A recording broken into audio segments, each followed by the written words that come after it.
Continue, next paragraph. If person violates sins punishable by court, so much harder punishment, right?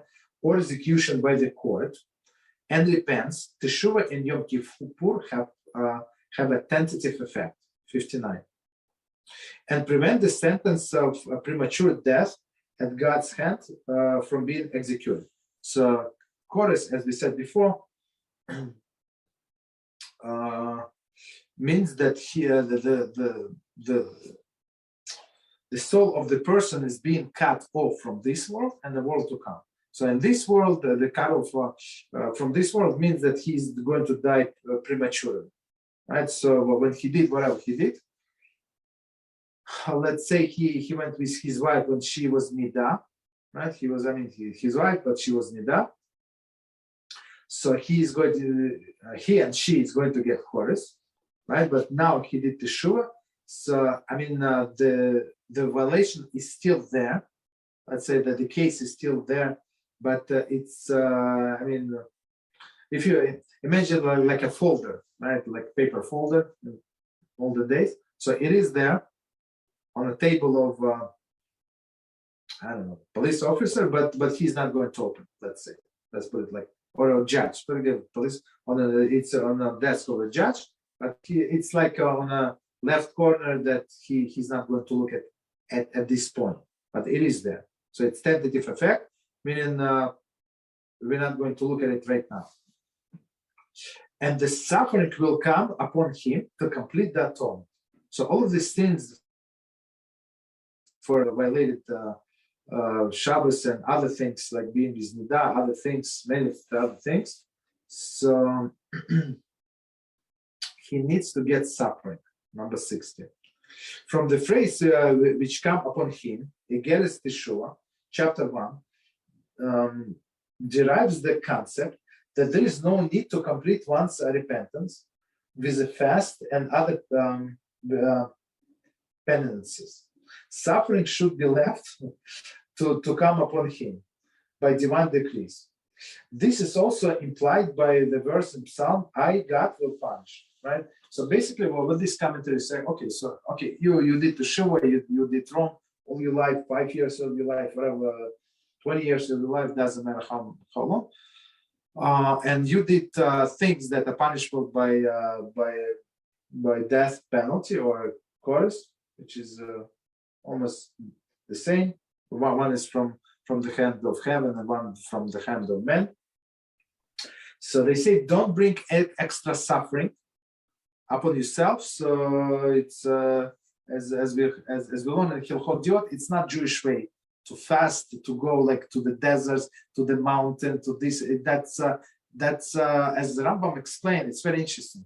In Hilchot we learn about correction of one character, right? So we say sometimes in order to correct our character to go in the middle path, you have to go extreme. You have to go extreme and then gradually return to the middle path. That's the proper way. Middle path is always the right way. So now what Rambam there explains, it's very interesting. So sometimes these great sages, great rabbis, right? They would go to the mountains. They go to live in the desert, stuff like that, in order to fix them some character traits. That's it. So it was not goal to be holy by doing that. No, just fix the character traits and go back to the normal life and live according to what HaShem said. He wants us to eat. He wants us to get married, be with your wife, eat good food, wear good clothes, do all of the things, have children, enjoy your children, and all other things. Yeah, that's what HaShem wants. So he does it temporarily, go to the mountains, come back, right? But the fools, the ignoramus, they thought that's the end by itself. So to live this ascetic life, like the monks or other clowns, Muslims also, so it's not goal by itself, you understand? But because they were unlearned and they were trying to copy this big rabbi, big tzaddik, which is absolutely wrong.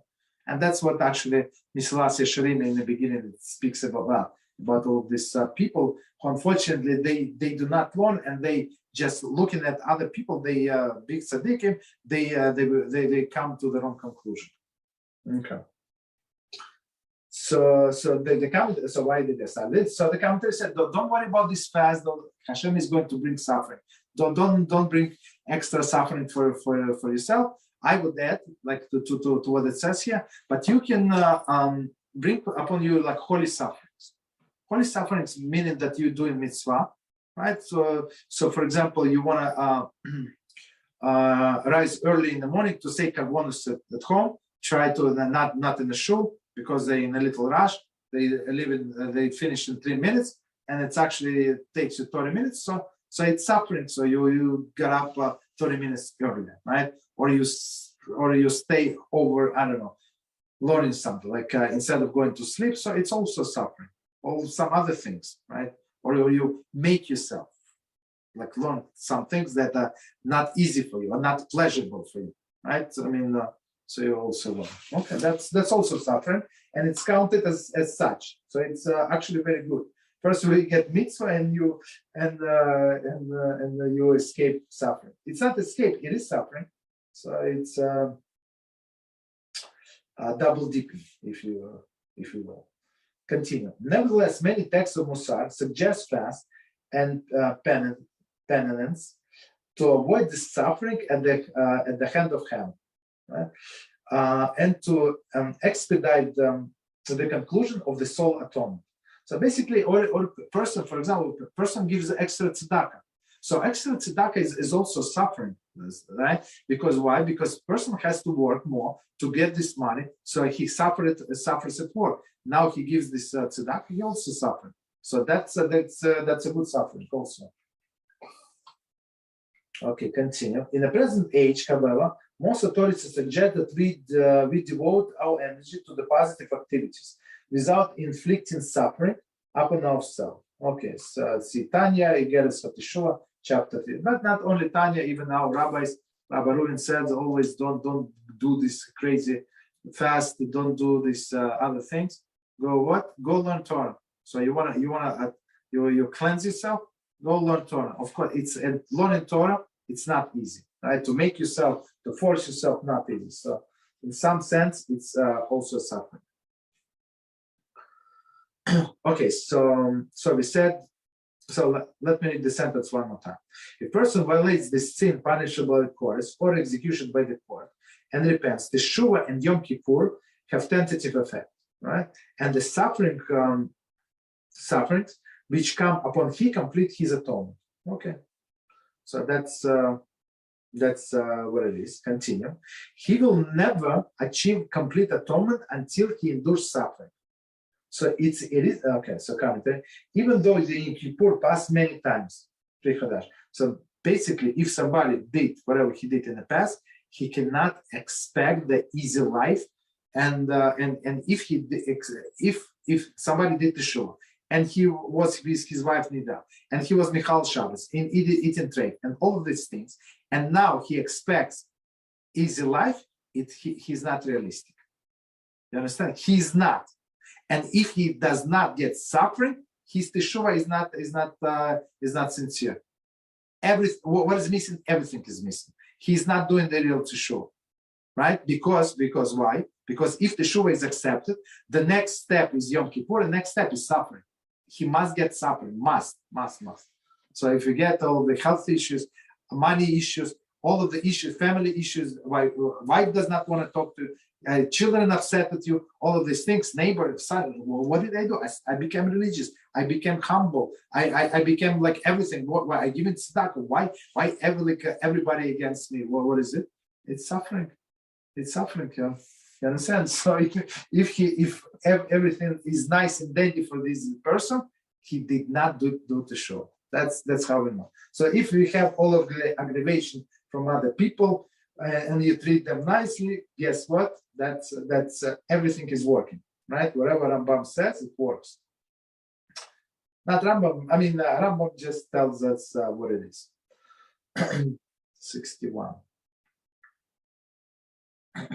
So one more time, the sentence from the beginning. He will never achieve complete atonement. Never.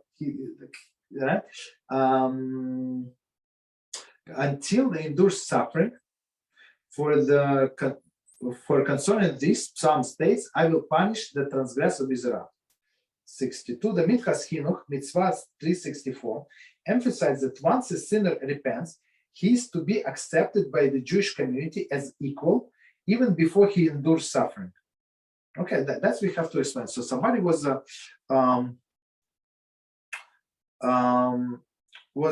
Michal Shabbos, whatever he was, but well, let's say the person was religious. Then he went off the derech. Whatever happened, and then he comes back. So we must accept him as he did 100% sure, and we're not allowed to remind him what he was before.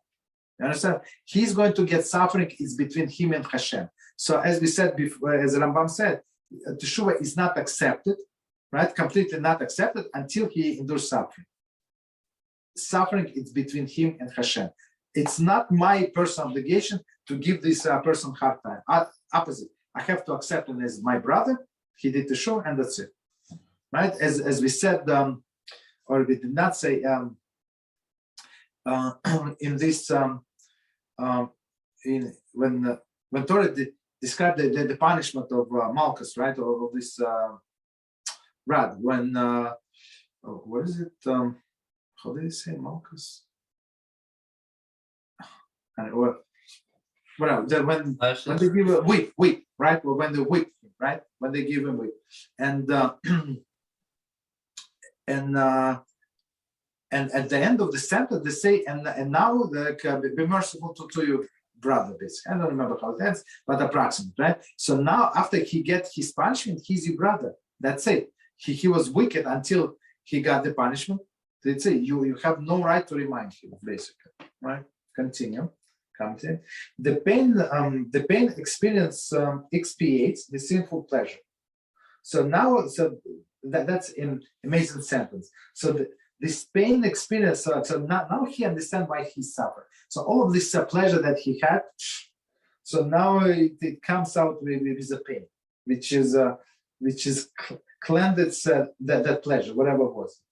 In Sharet Teshuvah, Rabbi Yonah suggests that the person who violates such sins, involve himself in charity, right? In charity, deeds of kindness, Torah study, and other mitzvot, which protect from suffering and atone for one's sins. So Rabbi Yonah gives us the prescription.